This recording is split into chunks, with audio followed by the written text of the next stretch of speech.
The old king, Phineas, smiled at Jason and the Argonauts, grateful for their help against the Harpies. "Thank you, brave Argonauts," he said, his voice weak but clear. "You have given me my life back. I can never repay you for your kindness and courage, but I can give you something very important. I can give you a warning. It is a warning that will help you on your journey to find the Golden Fleece. Listen carefully, for your lives will depend on it." Jason and the Argonauts gathered closer to the old king. Phineas looked at each of them, his gaze serious and full of concern. "You must sail through a very dangerous place," he continued. "It is a narrow passage of water, and on each side there is a great danger. This danger has a name. It is called the Symplegades. Many ships have tried to pass through this place," Phineas explained, "but none have ever returned. The sea there is wild and angry, and the rocks are alive with a terrible magic. You are brave, and your ship, the Argo, is strong. But bravery and strength alone will not be enough to get you through. You will need to be clever, you will need to be quick, and you will need a little bit of luck on your side." Jason nodded, his hand resting on the hilt of his sword. "We are ready to face whatever comes our way." King Phineas described the great danger. "The Symplegades are not ordinary rocks," he said. "They are two huge living cliffs that guard the entrance to the sea beyond. They crash together with a sound like thunder, sending waves high into the sky. The force is so great that it can crush a ship into 1,000 tiny pieces." The Argonauts looked at one another. Their faces were pale in the fading light. Heracles, the strongest of the heroes, clenched his fists. This was a challenge that required more than just muscle. It required a sharp mind and perfect timing. "The rocks do not stay closed forever," Phineas explained. "After they clash together, they pull apart again. This is the moment of opportunity. There is a small window of time when the passage is open." Typhus, their skilled helmsman, gripped the arm of his chair. How could he possibly steer a ship through crashing rocks and a wild whirlpool? The quest for the Golden Fleece was proving to be more difficult and dangerous than any of them had ever imagined.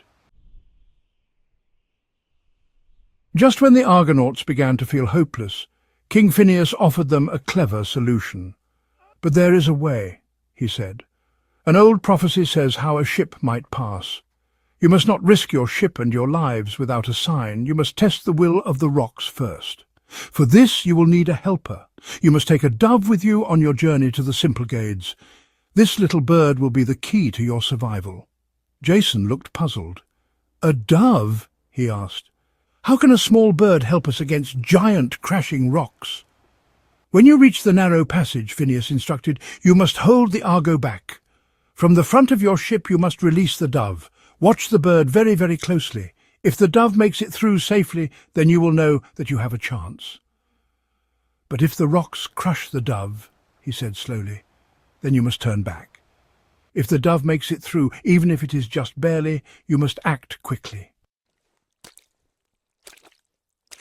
The Argonauts thanked King Phineas for his wisdom and his warning. They gave him gifts and promised to remember his help. As they prepared to leave, they found a gentle white dove and placed it carefully in a small wooden cage. The heroes walked back to their magnificent ship, the Argo, their minds full of the king's words. The mood was much quieter than before. The excitement of their earlier victory had been replaced by a deep sense of worry and anticipation for the trial that lay ahead. Jason saw the worry on his friends' faces. He knew he had to be their leader, their source of strength. "My friends," he said, his voice steady and calm, "the king's warning is serious. The danger is great, but we have faced dangers before. We have each other, and we have the mightiest ship ever built. We will not let a pair of rocks defeat us." With renewed determination, they prepared the Argo to set sail at dawn. The next morning the Argo set sail once more. The sea was calm at first, and a gentle wind filled their sail. But as they drew closer to the location King Phineas had described, the world around them began to change. The sky grew darker even though it was the middle of the day. The water turned from a friendly blue to a churning, angry grey. A deep, rumbling sound echoed across the waves, growing louder and louder. Ahead of them, through the mist, they could finally see the Symplegades. They were two colossal, jagged cliffs of black rock that towered over the sea. Suddenly, with a deafening boom, the two rocks slammed together. A massive wave erupted from the crash, racing towards the Argo. Typhus, the helmsman, shouted orders, and the Argonauts struggled to keep the ship from being overturned. They watched in horror as the two great cliffs ground against each other before slowly pulling apart again. The heroes stared at the open passage between the rocks. This was the path they had to take. Jason stood at the very front of the Argo, holding the small wooden cage. He took a deep breath to steady his hands, opened the little door of the cage, and gently took out the white dove. "Fly true," Jason whispered to the bird. He pointed it towards the open gap between the cliffs, and then tossed it gently into the air. The dove beat its wings, rising above the churning waves. Every single Argonaut held his breath.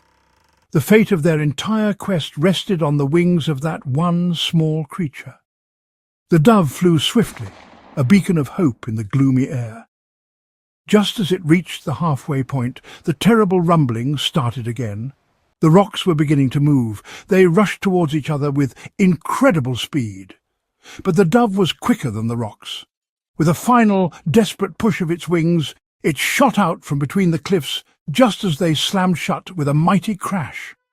The dove was safe, but it had been a very, very close call. "Now!" Jason roared, his voice cutting through the echo of the crashing rocks. "Row! Row for your lives!" The Argonauts needed no other command. The dove's narrow escape was their signal. As the giant Symplegades began to slowly pull apart again, the heroes dug their oars deep into the wild water. Typhus gripped the rudder, his eyes focused, shouting directions to keep the ship straight. The muscles in the Argonauts' backs and arms strained as they pulled with all their combined strength. The Argo leaped forward, shooting into the deadly channel. The ship was tossed about like a toy. The whirlpools tried to spin them sideways to push them against the jagged stone walls. They were halfway through. Looking back, they could see the rocks had stopped moving apart. They were beginning to slide back together again. With one final, heroic effort, they gave a mighty pull together, aiming for the sliver of light that remained. Just as it seemed the Argo would be crushed, a brilliant light shone down from the heavens. The goddess Athena, who had always watched over brave heroes, had seen their struggle. She could not let such courage fail. From her home on Mount Olympus, she descended in a flash. She appeared not as a person, but as a mighty, invisible force. A great unseen hand suddenly pressed against the back of the Argo, giving it a tremendous shove forward.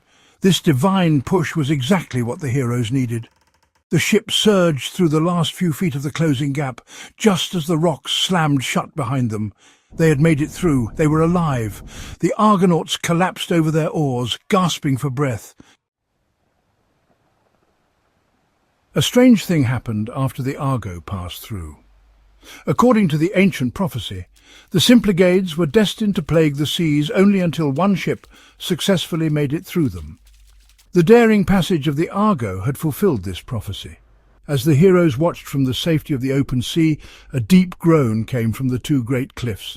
Then a magical change took place. The two floating, clashing rocks stopped moving. They became rooted to the spot, fixed and unmoving. The terrible magic that had given them life and movement was gone forever. They were now just two ordinary, very large stone cliffs, forming a permanent, safe gateway for all future sailors. The Argonauts stared in wonder. They had not just saved themselves, they had changed the world.